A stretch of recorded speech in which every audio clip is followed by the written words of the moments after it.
नांदणीच्या जैन मठातील महादेवी हत्तीणीला अंबानी ग्रुपच्या वतीनं गुजरातमधील वनतारा प्रकल्पात हलवण्यात आलंय। या घटनेचे तीव्र पडसाद जिल्हाभर उमटत असून जिओच्या उत्पादनांवर बहिष्कार टाकण्याची मोहीम सुरू आहे। हातकणंगले तालुका आणि वारणा परिसरातही शेकडो नागरिकांनी जिओ कंपनीचं सिम कार्ड अन्य मोबाईल कंपन्यांमध्ये पोर्ट करण्याचा धडाका लावलाय।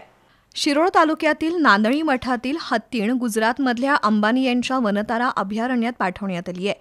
ही प्रक्रिया न्यायालयीन स्तरावर पार पडली असली तरी स्थानिक नागरिकांमध्ये या घटनेबाबत प्रचंड नाराजी आणि अंबानी ग्रुपबद्दल प्रचंड संताप आहे।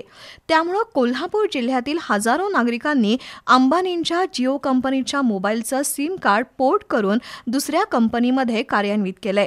हातकणंगले तालुक्यातील नवे पारगाव इथल्या तरुणांनी आज सामूहिकरित्या जिओ कंपनीचं सिम कार्ड इतर कंपन्यांमध्ये पोर्ट करून अंबानी ग्रुपचा निषेध केला। नवे पारगाव इथल्या तरुणांनी जिओचं सिम कार्ड अन्य कंपन्यांमध्ये पोर्ट करण्यासाठी गर्दी केली होती।